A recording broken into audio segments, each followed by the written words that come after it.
10 top berita timnas Indonesia hari ini.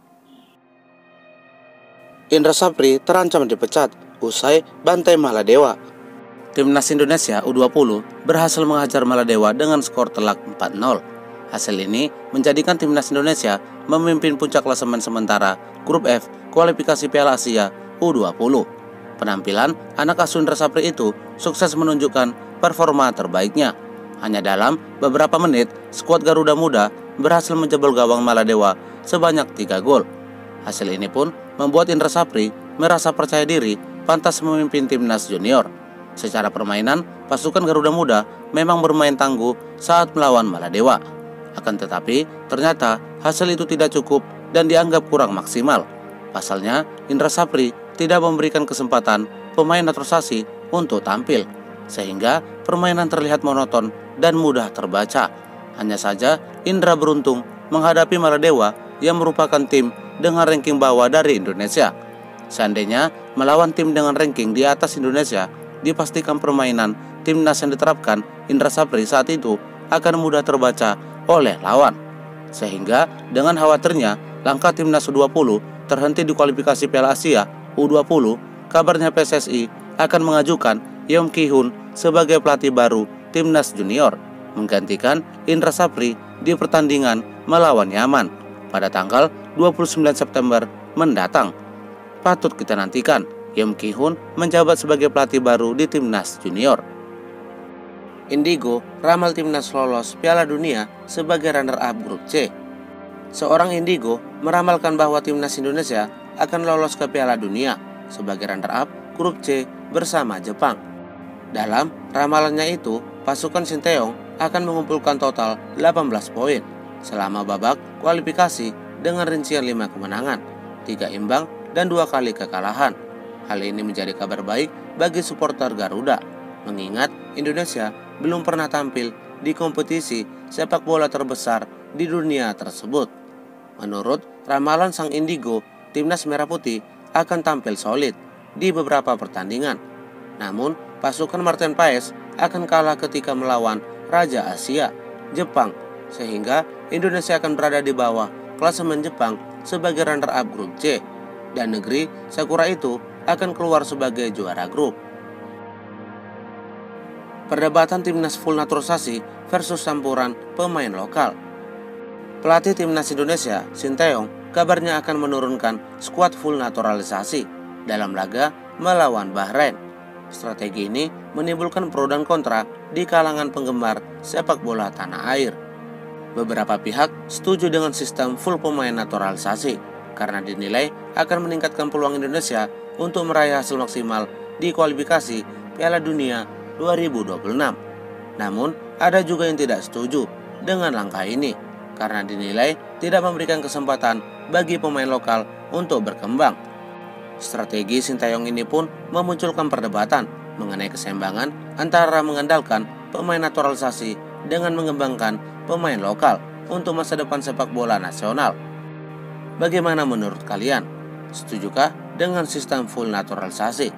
Berikan pendapat kalian di kolom komentar. JHS skatmat Rocky Gerung usai sindir naturalisasi. Kapten timnas Indonesia JHS membalas pernyataan Rocky Gerung yang menyindir pemain naturalisasi. Pemain berusia 24 tahun itu tampak tidak terima dengan pernyataan politikus Rocky Gerung yang kurang terima dengan keberadaan pemain naturalisasi di timnas Indonesia. Mendengar statement tersebut, para pemain naturalisasi menjadi kecewa besar, termasuk JHS. Menurut JHS, tidak ada perbedaan di antara pemain timnas Indonesia. Semua penggawa timnas Indonesia bukanlah orang lain, melainkan sesama warga negara Indonesia. Menurutnya, pemain naturalisasi hanya merantau ke Belanda dan kini sudah pulang kampung atau mudik ke desa orang tua dan kakek neneknya. Dengan demikian, JHS menegaskan bahwa semua pemain naturalisasi tulus ingin membela timnas Indonesia. Erick Thohir ditawar menjabat sebagai ketua umum 3 periode. Ketua Umum PSSI Erick Thohir mendapatkan tawaran dari supporter untuk menjabat sebagai Ketua Umum PSSI selama 3 periode. Hal ini disampaikan lantaran prestasinya yang luar biasa dalam memajukan sepak bola Indonesia. Selama masa kepemimpinannya, Erick Thohir berhasil meningkatkan kualitas sepak bola Indonesia, terutama melalui program naturalisasi pemain yang berdampak besar terhadap kemajuan skuad Garuda. Berkat kepemimpinannya, performa timnas Indonesia semakin terus menunjukkan perkembangan positif di tingkat internasional. Banyak pihak yang berpendapat bahwa dengan kepemimpinan Erick Thohir, sepak bola Indonesia akan semakin maju dan berpotensi mencapai prestasi yang lebih tinggi. Martin Paes bergabung ke Barcelona di musim 2025. Kiper timnas Indonesia, Martin Paes, dikabarkan akan bergabung ke Barcelona di musim 2025 mendatang. Kabar ini muncul melalui postingan spekulasi yang diunggah oleh akun X ID Extra Time. Menurut spekulasinya, Barcelona perlu mempertimbangkan untuk mendatangkan Martin Paes ke Barcelona. Jika benar berniat mendatangkan kiper naturalisasi timnas itu, maka Barcelona cukup mengeluarkan anggaran sebesar 22,7 miliar hingga 30,3 miliar. Martin Paes welcome to FC Barcelona. Dengan sisa kontrak 1 tahun lagi bersama FC Dallas, Barcelona hanya cukup merogoh kocek USD 1,5 sampai 2 juta jika ingin merekrut Paes, tulis akun ID Extra Time, sembari menampilkan video penampilan kiper 26 tahun tersebut. Patut dinantikan Martin Paes berseragam Barcelona di musim mendatang, mengingat Martin Paes termasuk ke dalam kategori kiper terbaik di kualifikasi Piala Dunia saat ini. Sejor Louis Hermsen ngebet ingin dinaturalisasi. Sejor Louis Hermsen adalah salah satu pemain berdarah Indonesia yang berasal dari ayahnya dan neneknya. Pemain berusia 17 tahun itu sudah mengirimkan pesan kepada PSSI terkait kesediaannya untuk dinaturalisasi. Dalam pesan tersebut, pemain yang berposisi sebagai gelandang sayap dan pemain tengah itu menyatakan kesediaannya untuk memperkuat timnas Indonesia Junior yang saat ini dilatih oleh Indra Sapri. Sejor saat ini bermain di salah satu klub Liga Belanda, Fortuna Sittard. Selama berseragam Fortuna, Sejor sukses mengemas 12 gol dan 28 assist dalam 32 pertandingan.